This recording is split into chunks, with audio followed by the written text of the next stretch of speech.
Hey guys, today I'm going to show you how to create a property on Google Analytics and install Universal Google Analytics tracking code on a WordPress website. You have to be logged in into your Google account.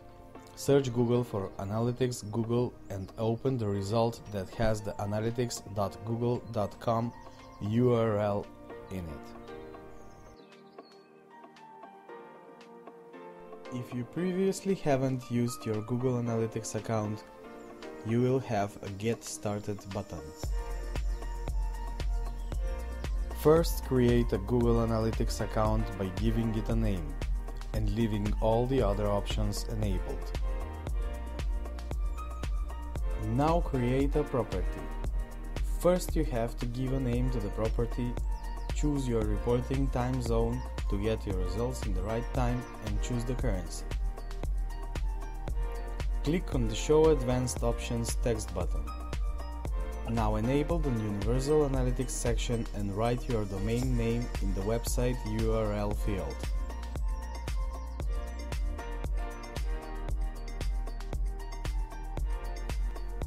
Only check Create a Universal Analytics Property radio button. On the next screen, leave your business category, employee information and tracking goals and click Create.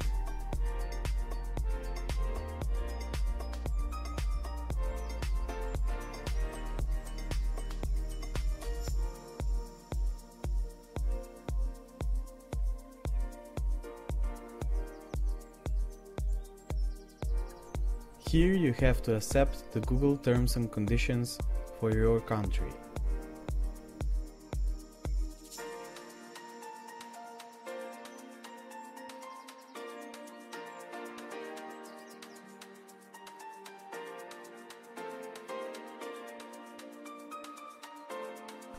That is how your Universal Analytics code is created.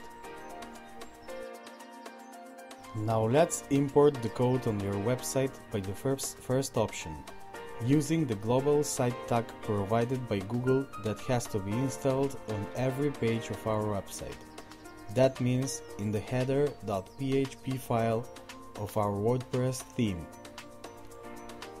This code should be pasted before the ending head tag in the child theme of your website if you have a child theme. If not, just paste it in the theme you have activated.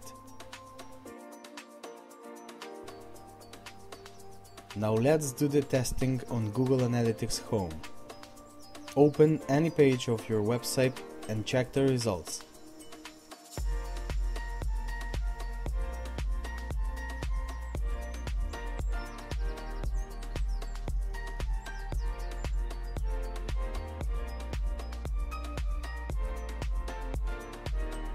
Then change the page and check the results again. That's it. You have installed Universal Analytics by Google on your website. The second option to import the tracking code to your website is to use a WordPress plugin.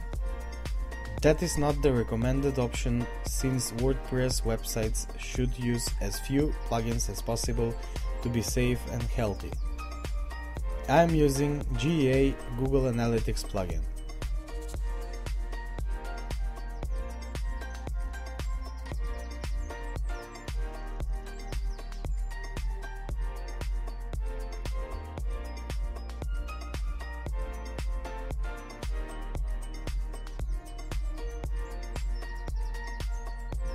After installing it, just paste your tracking ID in the plugin settings and save the changes. Do the testing again.